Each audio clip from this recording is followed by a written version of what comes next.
Bien, buenas tardes, estimados colegas. Bienvenidos nuevamente al curso virtual del Ascenso de Escala Magisterial 2017. En esta oportunidad, en esta nueva conferencia, veremos aspectos muy importantes referidos a la construcción del número. Esta videoconferencia está dirigida para docentes de inicial y de primaria en especial, porque es parte del temario específico del nivel. Bien, un gusto de nuevamente encontrarlos y el día de hoy comenzamos con este tema tan interesante. Sabemos que la construcción del número forma parte del área de matemática. También sabemos que el enfoque que sustenta el área de matemática es el enfoque centrado en la resolución de problemas. ¿Qué nos dice este enfoque? Que la matemática se enseña y se aprende no memorizando ni recordando operaciones matemáticas, sino más bien aprendiendo a resolver problemas. La memoria es importante, pero la matemática no solamente necesita de la memoria para hacer uso de fórmulas, sino también de la cognición para pensar. Y este pensamiento busca que los estudiantes resuelvan problemas. Y muchas veces estos problemas tienen que estar basados en situaciones de su vida cotidiana. ¿Por qué? Porque el contexto es sumamente importante para promover aprendizajes significativos en los estudiantes. Mientras el contexto esté más cercano al estudiante, más significativo le será. Entonces, esto es muy importante que tengamos en cuenta, porque el tener en cuenta el contexto nos permitirá como docentes identificar intereses y necesidades de nuestros estudiantes. Recordemos que muy bien Lev Vygotsky nos habla de que la resolución de problemas es una destreza social que se aprende de las interacciones que realizan los seres humanos, donde sabemos muy bien que en este enfoque sociocultural de Lev Vygotsky el contexto es importante, ya que el contexto nos ofrece situaciones y actividades cotidianas que en este caso el estudiante conoce, y así le es más significativo poder resolverlas. Entonces eso es importante, porque la vida diaria del estudiante le permitirá aprender a partir de esas situaciones a resolver problemas.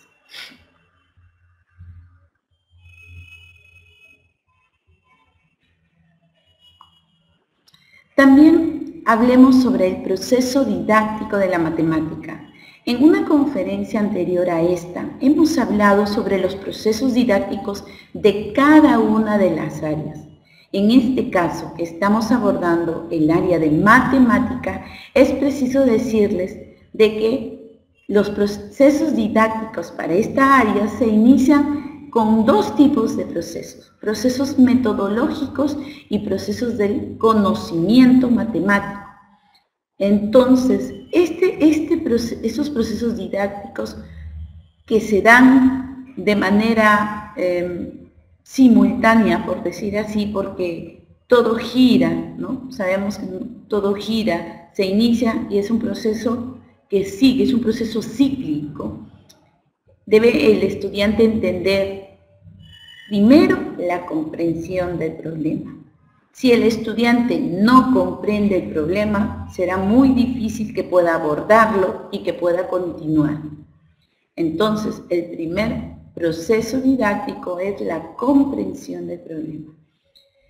Luego viene la búsqueda y ejecución de estrategias. Y aquí tiene que ver mucho con el pensamiento creativo. Este pensamiento creativo, este pensamiento divergente que está alineado al enfoque socioconstructivista. Entonces queremos estudiantes que ellos mismos promuevan su raciocinio y razonamiento para poder resolver problemas. Luego que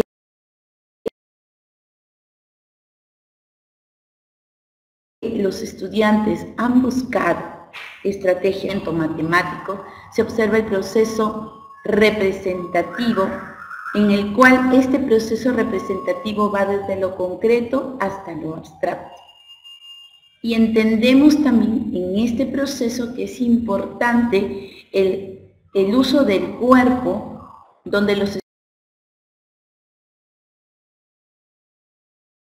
estudiantes lo puedan utilizar cada vez el cuerpo.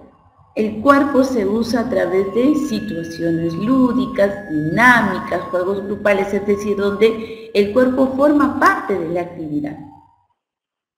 Luego de ese espacio, ya se va a lo concreto, es decir, al material concreto, al material que el estudiante pueda tocar, pueda palpar,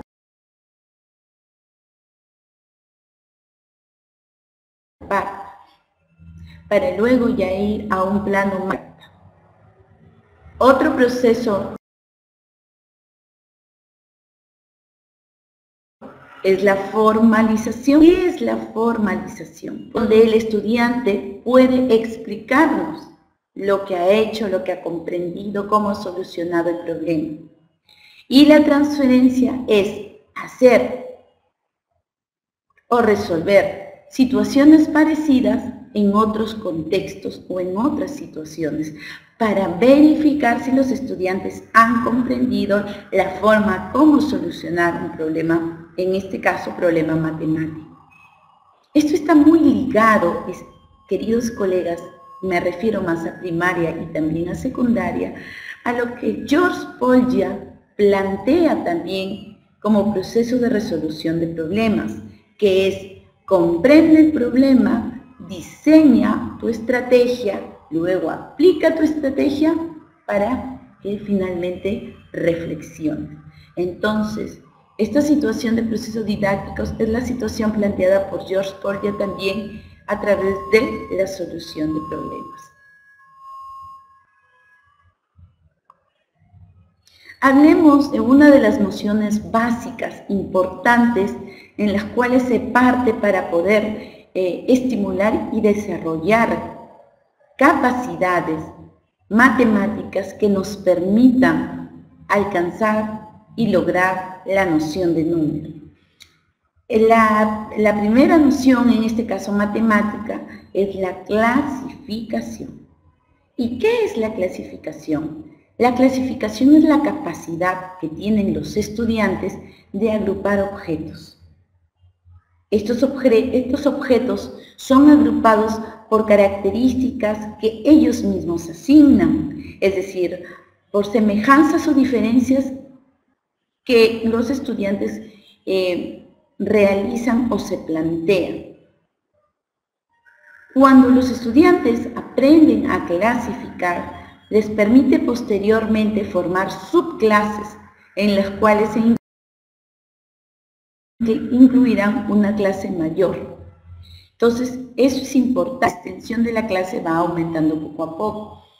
La clasificación para los niños es una situación que les llama la atención, que les gusta, que no nace de agrupar de algo tan sencillo a algo más difícil. La clasificación se realiza tanto en el nivel primario y también en el secundario, cuando se quieren trabajar algunas otras nociones matemáticas más abstractas. La clasificación es sumamente importante porque permite a los estudiantes identificar semejanzas y diferencias y establecer a partir de objetos en una colección. Existen estadios de los 5 años, el primer estadio denominado colecciones figurales. Este primer estadio lo que indica es que los niños en esta edad, ellos agrupan por semejanzas o diferencias, pero de una manera libre, espontánea. Aquí tiene una fuerte influencia lo perceptivo, no lo comprensivo. Es decir, que ellos no están diciendo, ahora voy a agrupar todos los rojos, ahora voy a agrupar todos los... Primero, en este primer estadio, las agrupaciones de manera tentativa y poco a poco van identificando diferencias entre los objetos. Porque en un primer inicio, todos lo observan como semejanza, es decir, todo se puede agrupar. Luego, entre los 5 y 7 años, es decir, segundo y tercer ciclo de educación básica, nos encontramos en el segundo estadio denominado colecciones no figurales. Aquí los niños logran coordinar aspectos de comprensión y extensión de una clase, pero aún les falta la inclusión de clase, es decir, al momento de trabajar, ya forman clases, pero todavía no forman subclases. Esta subclase será recién lograda en el tercer estadio denominado inclusión de clase. Este estadio se inicia a partir de los 8 años aproximadamente. Aquí los estudiantes ya forman subclases y aquí, en este caso, ya dominan cuantificadores, es decir, cuantificadores de cantidad. Hablemos un poquito sobre cada uno de ellos. En las colecciones figurales, en esta etapa, la acción no tiene un plan determinado ni criterios de agrupación. Es una agrupación netamente libre, espontánea, donde lo que vale más es la percepción del niño. Este nivel de clasificación dura aproximadamente hasta los 5 años. Aquí se realizan agrupaciones muy elementales y muchas veces los observamos en las aulas de inicial cuando se les entregan bloques lógicos y ellos no están mirando o clasificando entre triángulos, cuadrados en un primer momento, porque utilizan ese material para poder construir ciertas imágenes que conocen, ¿no? Un carrito, una casa, es decir, tiene mucha influencia en lo perceptivo, lo que ellos ven, lo que ellos observan. Mientras que en las colecciones no figurales, en esta etapa la acción del niño ya tiene un criterio de agrupación, pero aún no adquiere el criterio de inclusión de clase. El niño entre los 5 y 7 años de edad, es decir, 5 años, nivel inicial, primer y segundo grado de primaria, realiza pequeñas agrupaciones teniendo en cuenta algunos criterios ya a través de consignas, o él mismo también los realiza y él dice cómo los ha clasificado. Muchas veces cuando se le da el mismo material, estamos hablando de bloques lógicos, ellos comienzan a clasificar y dicen, acá están todos los círculos y aquí están todos los triángulos. Y ellos aún todavía no han identificado que dentro de esa clasificación de círculos habrán subclases de círculos amarillos y de círculos. Hay círculos como subclase, círculos grandes y círculos pequeños. Entonces, eso todavía no logra el estudiante en esta etapa. Entonces, se denomina colecciones no figurales. Como observamos en la diapositiva, en algunos casos existen los errores y queda por ahí omiso alguna figura. Eso es normal en esta edad.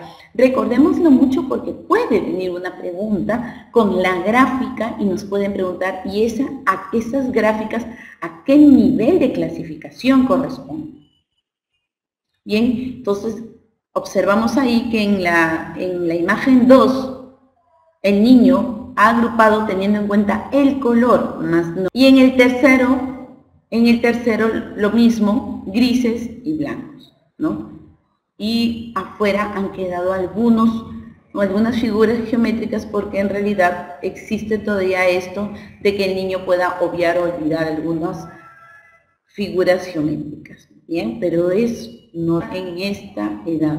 Las maestras de inicial, las maestras de los primeros grados tienen que comprender y entender y distinguir que los estudiantes en este caso se están encontrando en el nivel de colecciones figurales. El niño a colecciones geométricas, elemento de una colección se vincula con, bien, entonces observemos ahí en esa imagen, en el examen, la docente María realiza con sus alumnos, sería un claro ejemplo de correspondencia, bien, porque cada niño corresponde a esta noción tan importante como lo es la seriación. La seriación consiste en comparar elementos, relacionar, el estudiante forme una serie numérica, estableciendo la relación de orden, ¿no? También podría ser del más largo al más corto o del más pequeño, establecer relaciones entre los elementos que son diferentes en algún plano pequeño. Esa sería la diferencia. O si es por longitud, la percepción, existe esa reciprocidad y de este con el posterior, o sea, hacia adelante y hacia atrás. Es la posibilidad de concebir en simultáneo. Esta es más alta que Tito y que Ana. Vemos aquí, en la transitividad, ya sea ascendente o descendente. ¿Por qué en una sola dirección? Porque aún los estudiantes están alcanzando poco a poco estas propiedades de seriación. Las propiedades de seriación están muy ligadas también al desarrollo evolutivo matemático de los estudiantes. Entonces, en un primer momento, los niños dirán que la primera manzana es más pequeña que la segunda y la segunda es mucho más pequeña que la tercera. Está estableciendo una relación 1 a 1. Pero el detalle o el error normal que puede tener el niño es al darlo de la otra manera. Es decir, que el niño se sepa que la izquierda es más pequeña que la que está en medio y la de en medio es más pequeña que la que está en la derecha. O también podría haberlo dicho, la manzana que está a la derecha es más grande que la que está en medio y aún es grande en relación con la que está a mi izquierda. Pero solamente de un lado, de un solo lado, nada más. O sea, de una sola dirección, no dice las dos cosas. O dice de pequeño a grande, nada más, o dice de grande a pequeño. Pero en la reversibilidad ya el niño tiene la capacidad de poder ordenar esto en dos direcciones. Entonces él ya puede decir que esta misma manzana es pequeña en relación a la segunda y que la segunda es pequeña en relación a la tercera, pero también que esa grande es más grande que la segunda y esta segunda es más grande que la pequeña. O sea, se hace de dos maneras, de ida y de vuelta. Bien, entonces la reversibilidad definitivamente es una propiedad de la seriación ya más alta, donde los estudiantes logran poder trabajar criterios crecientes y decrecientes a la vez. No como en la transitividad, que sí se manejan ambos criterios, pero de manera alternada, no junta, porque es propio todavía de las equivocaciones o errores en los niños por su misma madurez. También nos hablan sobre las etapas del desarrollo de la seriación. Los estudiantes no hacen seriaciones de la noche a la mañana. No es que el estudiante puede de frente, si se le entregan estos lápices, ordenarlo, ¿no? Sino que pasa por esta misma fases para que él pueda alcanzar y lograr la seriación. No nos olvidemos que en la seriación el elemento en sí no varía. Observemos que aquí todos son lápices, pero la diferencia entre ellos es el tamaño. Si observamos aquí este tablero, observaremos que en este plantado todos siguen una fila en la cual se igualan por colores, pero que aquí la diferencia es el tamaño. Si nos presentaran correas, desde la más larga hasta la más corta, hablaríamos que todas son correas, pero que la diferencia entre ellas sería la magnitud o la longitud de lo más largo a lo más corto, o de lo más corto a lo más largo. Bien, entonces, sigamos dialogando sobre estas etapas del desarrollo de la seriación. Primero, los niños serian entre parejas y tríos. ¿Qué quiere decir esto? Que los niños en un primer momento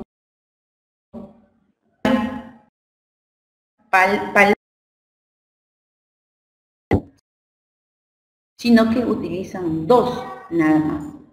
Ordenar solamente del más pequeño y el grande y el pequeño. Alrededor de los 5 años ya se da otra etapa y se da un fracaso inicial que él mismo se da cuenta y que es el docente también que dice, no. Aquí se da este error porque la transita, ¿no? Por eso es que esta etapa se denomina por ensayo y por error. De manera creciente como decreciente. ¿Por qué? Porque ya más o menos en esta etapa de 7 a 8 años los niños logran concretar la reversibilidad, ¿no? Recordemos que las edades son aproximadas siempre. Bien, entonces eso es importante tenerlo en cuenta porque por ahí la imagen que se me viene en mi mente que podría venir es la de por ensayo y error, donde si observamos esa imagen parece que está correctamente el ordenar cada uno de los palotes, parece que estuviera ordenado bien, pero por ahí identificamos que un palote está más grande, es decir, no corresponde al lugar. Y eso es parte de la etapa del desarrollo de la seriación. Entonces, qué importante es que nosotros como docentes podamos identificar y con eso podemos también entender y comprender por qué a veces los estudiantes realizan de esa manera la seriación que estamos trabajando. Y equivocadamente a veces les exigimos que ya tiene que estar perfecto, que no debe haber equivocaciones, pero entendemos de que están pasando por una etapa de desarrollo y que necesitan y que es parte del ensayo y el error que ellos puedan aprender para poder construir correctamente. Hablemos de una secuencia. No nos olvidemos, queridos colegas, que una secuencia no es una seriación. Y hemos hablado que en la seriación el elemento es el mismo, es decir, el objeto no varía. Cuando hemos hablado de las etapas, hemos visto todos son palotes, no hemos cambiado de figura, sino que estos palotes se ordenan de cierta manera. En los lápices también hemos visto que todos son lápices, la diferencia ya era el tamaño, de longitud. Entonces, el elemento no cambia. Estamos en el área de matemática, estamos hablando de un modelo, de un patrón que se da. Entonces, es la sucesión lógica de estados, símbolos, características que se dan, que se impregnan, que se dan como una orden, como un modelo, ¿ya? Y que en ese modelo que se da, cada objeto ocupa un determinado lugar. Un lugar, y lo que el estudiante tiene que hacer es copiar ese orden, ¿no? Entonces, es importantísimo trabajar secuencias con los estudiantes. Eso es importante porque permite que los estudiantes observen, analicen, reflexionen, y porque no es fácil a veces copiar un modelo, una secuencia, porque se necesita mucho de la observación, del análisis de los estudiantes. Hay una observación detenida que ellos tienen que hacer de cómo están ubicados cada uno de los objetos, ¿no? Por eso es que es importante que ellos estén en contacto de ese objeto, lo miren, muchas veces observan y reobservan nuevamente la ubicación de cada uno de los elementos. Fíjense bien ahí, se están mostrando algunos modelitos donde en ese caso está en las frutas, plátano, manzana, que continúa, plátano, manzana, que continúa, plátano, manzana, ¿no? Entonces, ese es un modelo de secuencia. Si nos dieran el color rojo, amarillo, verde, ese es el modelo, ese es el patrón. Entonces, el estudiante tiene que repetir ese patrón, rojo, amarillo, verde, ¿no? Podría ser avión, carro, ese es el patrón, y que se repite, avión, carro, avión, carro. Entonces, esa es una secuencia, es un patrón, un modelo a seguir. Los estudiantes también poco a poco tienen que ir incorporando esta secuencia, porque tiene mucho también que ver con una memoria visual, para que los estudiantes puedan desarrollar esta secuencia de manera correcta, ¿no? Entonces, mientras más acciones, más actividades realicemos con ellos, más fácil será lograda la secuencia. Otro tema importantísimo es la conservación. La conservación es para Piaget una de las nociones muy importantes previas para la noción del número, porque esto permitirá en el futuro ya la identificación del numeral como tal, y hablaremos también de la cardinalidad, en este caso encontrando la cantidad, lo que significa el número como cantidad. Entonces, y eso no se logra si no se desarrolla bien esta noción de conservación. Existen tipos de conservación.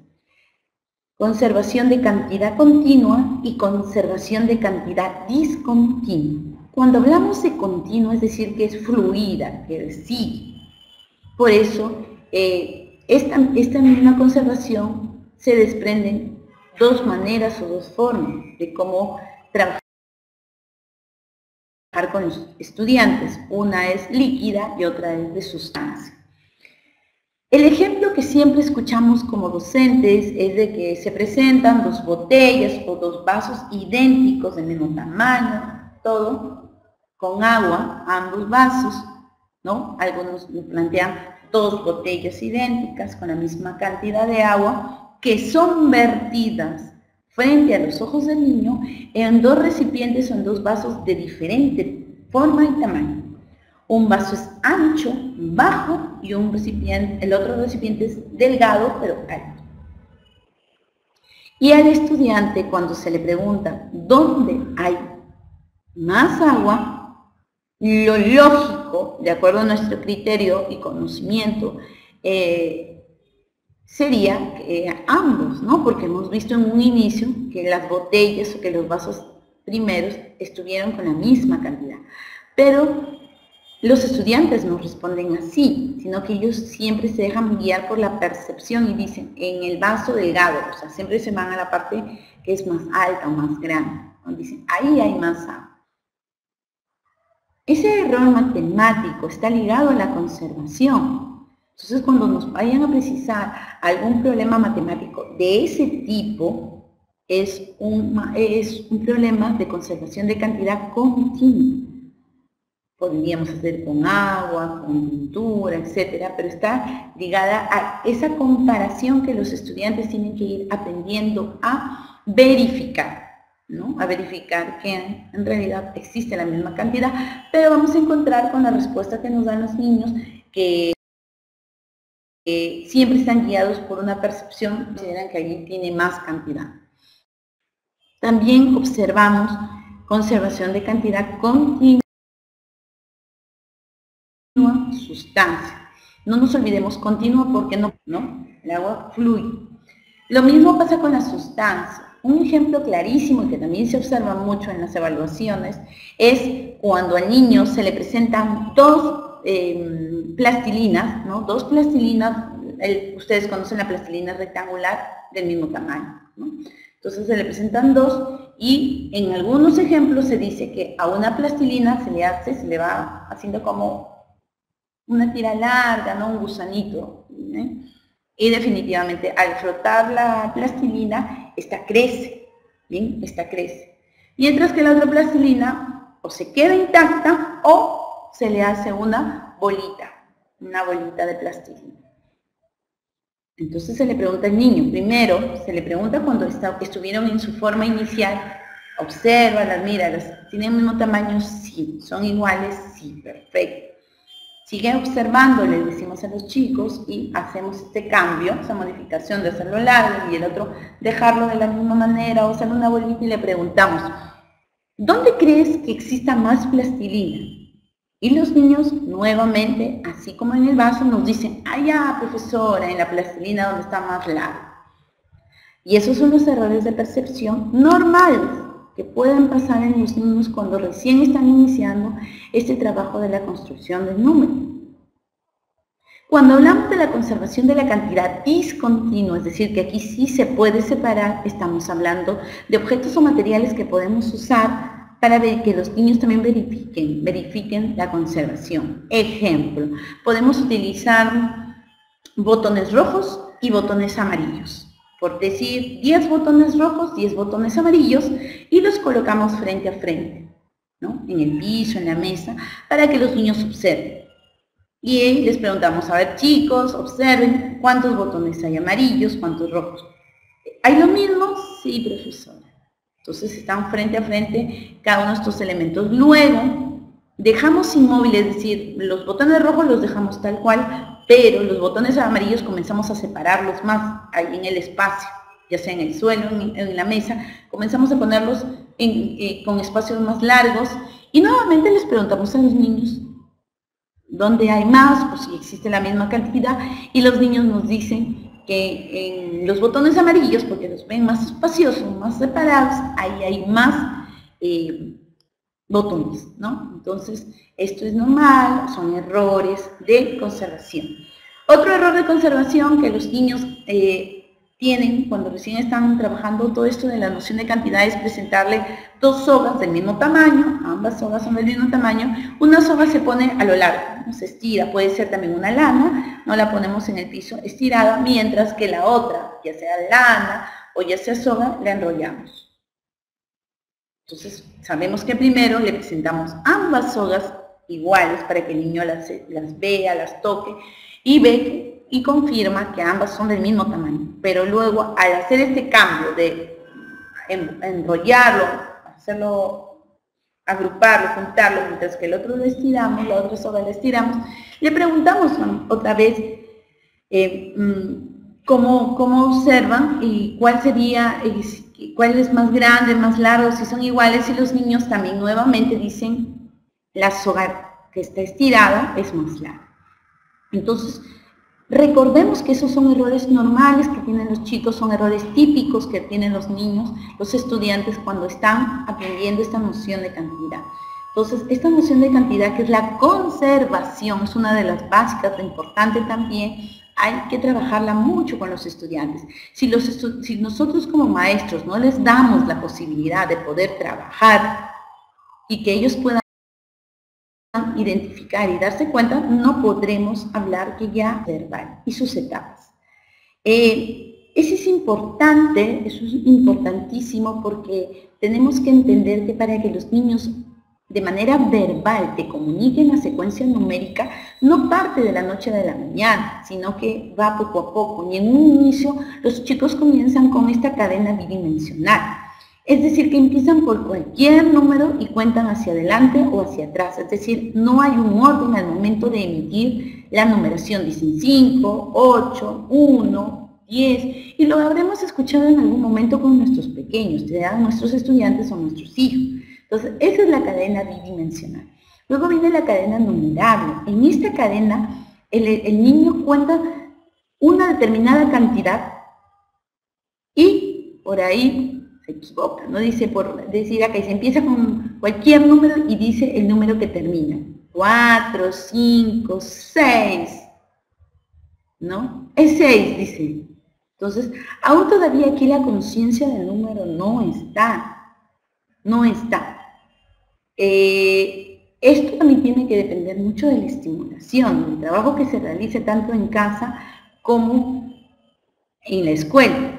Luego viene la cadena rompible. La cadena rompible es que empieza por un término cualquiera y luego ya no cuenta más, porque no sabe más. O sea, dice hasta ahí nomás. 4, 5, 6, listo, se acabó. 2, 3, 4, nada más. Luego viene la cadena irrompible, es decir, que empieza en 1 y los términos están diferenciados. Esto significa que sigue 1, 2, 3, 4, o sea, en este caso es la cadena que se debe lograr, porque esta cadena irrompible es cuando los chicos van teniendo la noción del conteo. Ya los niños están iniciando esta noción del conteo numérico. Cuando nos hablan de cuerda, es que empieza en el 1 y los términos no están diferenciados. ¿Por qué no están diferenciados? Nos dicen la cuerda. Porque los niños lo cuentan como una canción. Es decir, que aún como que no fueran conscientes. Entonces, 1, 2, 3, 4, 5, 6, 7, 8, 9, 10, 11, 12, 13. Y tú les dices, a ver, nuevamente vuélvemelo a contar, y no lo pueden decir lento, sino lo dicen como si fuera una canción. Eso es a través de la cuerda. Entonces, poco a poco, a través de esta secuencia, los niños van logrando esta secuencia verbal numérica. Bien, entonces aquí también tenemos otro ejemplo donde a través de gráficos podemos ir viendo. No nos olvidemos que en la evaluación del ministerio nos pueden poner casuísticas, pero también nos pueden poner algunas imágenes que sería importante volverlas a revisar para no olvidarnos. El conteo, queridos colegas, es sumamente importante. El conteo le permite al niño tener la noción de conjunto, ya sea de objetos, ya sea de algo que se observa o de algo abstracto, ¿no? De acuerdo a la edad que ellos tienen. Entonces, el conteo es la acción de contar, ¿okay? Es la acción de contar donde este conteo ya el niño tiene una idea de elementos físicos o elementos abstractos. Bien, los niños a través del conteo encuentran la cantidad de elementos de un conjunto dado y pueden abordar situaciones aditivas. Estas situaciones aditivas se inician en el nivel primario. Por eso es que es sumamente importante pasar por cada uno de estas nociones y no saltar ninguna. Porque si nosotros de frente nos vamos a la parte abstracta, y dejamos de lado la parte concreta, la parte vivencial, en los niños será mucho más difícil la comprensión. Por eso es importante tener en cuenta este proceso importante, y algo que también debemos recordar como maestros, que la matemática se hace haciendo, se aprende haciendo, ¿no? Y la matemática no nace abstracta, sino que la matemática se cuenta, se palpa con elementos, con un sinnúmero de elementos para nuestros estudiantes. No olvidemos lo que nos dice Piaget, ¿no? Pasar por estos procesos es importante, y previo al abstracto está lo concreto. Principios para contar. Correspondencia de término a término. ¿Qué dice la correspondencia de término a término? Que cada elemento del conjunto se va a contar y se le va a asignar una palabra, un nombre. Entonces ahí observamos muy bien lo que dice 1, 2, 3, 4, es decir, que está contando cada bolita y le está asignando un nombre a cada bolita, ¿ok? Eso es su correspondencia término a término.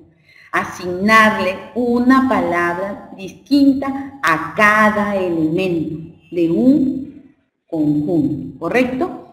¿Qué es la abstracción? ¿Qué es la abstracción? Es contar una colección. Dice, contar una colección es solo interesarse por el aspecto cuantitativo de la misma, dejando de lado características que va a la parte de la idea. Bien, entonces observemos ahí esa imagen, dice, los conjuntos A y B tienen la misma cantidad de elementos, independientemente de la forma que se presenten, del tamaño que se presenten o de los colores. Eso es la abstracción, donde solamente el niño verifica, en este caso, el conteo de ambos conjuntos para verificar que tienen la misma cantidad, nada más. Otro principio para contar es la no pertinencia de orden. El orden en que se cuentan los elementos del conjunto no es importante para obtener el cardinal del conjunto.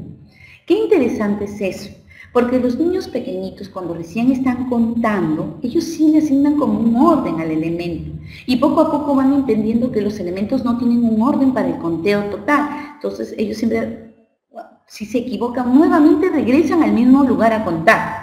Entonces, este principio para contar de no pertenencia al orden significa que los niños tienen que ir aprendiendo poco a poco que no importa en dónde esté ubicado cada objeto, igual al contarlos se va a obtener la misma cantidad. Hablemos del uso y significado del número como nominal y como ordinal. Nominal. El número es utilizado como símbolo para denotar algo. Es como una etiqueta para identificar objetos. El valor numérico es irrelevante y no indica cantidad, ¿no? Entonces, solamente como una etiqueta cuando nosotros hablamos 8, ¿no? Entonces, eso es nominal, el nombre. Recuerden, nominal es el nombre que tiene cada número. Y quizás el nombre que tiene cada número no nos da la idea de la cantidad. Como sí pasa en el cardinal. El número se usa para conocer la cantidad en el cardinal, ¿ya? Entonces, el niño cuenta 1 a 1, entonces el cardinal, es decir, el cardinal va referido a la cantidad y lo nominal va referido al nombre del número. También encontramos al número como ordinal y sabemos que aquí hace referencia al orden, como cada número ocupa un determinado orden en el conteo. No es que es como en el conteo inicial que los niños cuentan e inician con cualquier número, sino que aquí cada número tiene un orden a seguir. Bien, entonces, y como numeral es la representación gráfica. Muchas veces, queridos colegas, cuando los estudiantes escriben el 5, decimos, ahí está el número 5. Y sabemos que en realidad ese dibujo, esa representación convencional, porque nosotros como peruanos y como personas que manejamos ese mismo número de esa misma forma como la reconocemos en algunas partes del mundo, porque no en todas, eso es el numeral, es la forma como se representa el número. No es número, el número es la idea que está aquí de la cantidad. Ese dibujo se llama numeral. Podemos ver en esta imagen, para precisar lo que es cardinal y lo que es ordinal. Cardinal es el conteo total. Observemos ahí, el cardinal habla del total de la colección. En este caso, el cardinal es el número 13. El ordinal es que el niño tiene que identificar que para llegar al número 13 hay un orden que seguir en los números. Cada número tiene un orden, no es que el 2 esté en cualquier momento y en cualquier lugar. El 2 está después del 1 y antes del 3. Entonces, ese es de manera ordinal. Y cardinal estamos hablando de cantidad y recuerden, nominal es el nombre del número. Inclusión jerárquica. Qué importante es que los estudiantes identifiquen esto de la inclusión jerárquica. La inclusión jerárquica no es nada más que la identificación de cada número en un determinado lugar. Es decir, que ante un conjunto de 10, entendemos que en la cantidad 10 está incluido el número 9, el número 8, 7, 6, 5, 4, 3, 2, 1. En una cantidad de 8 está incluido el 7, el 6, el 5, el 4, el 3, el 2, el 1. En una cantidad de 5 está incluido el 4, el 3, el 2, el 1. Es decir, eso es la inclusión jerárquica. Y estamos hablando jerárquico porque tiene un orden. Entonces, eso es la inclusión jerárquica para que los estudiantes identifiquen el orden que tiene cada uno de los números, ¿no? La inclusión jerárquica es una noción básica de la cardinalidad, porque si nosotros no entendiéramos la inclusión jerárquica y que hay un orden para enumerar, no podríamos alcanzar el total, no podríamos saber el total de elementos y desconoceríamos el cardinal. Entonces, por eso es importante trabajar la inclusión jerárquica para lograr la cardinalidad. Cuando el niño cuenta objetos naturalmente, cree que el número asignado al objeto es como su nombre. Entonces, y no considera que el 3 ya incluya el 2 y que el 2 incluya el 1. Aún todavía cuando son pequeños no entienden eso. Poco a poco ya en el nivel primario van entendiendo esto de la inclusión jerárquica. Bien, entonces esto de la inclusión jerárquica demanda sí de mucho trabajo de la docente y del docente del nivel primario para que comprenda bien este trabajo de que cada número mayor, dentro de él están incluidos números menores.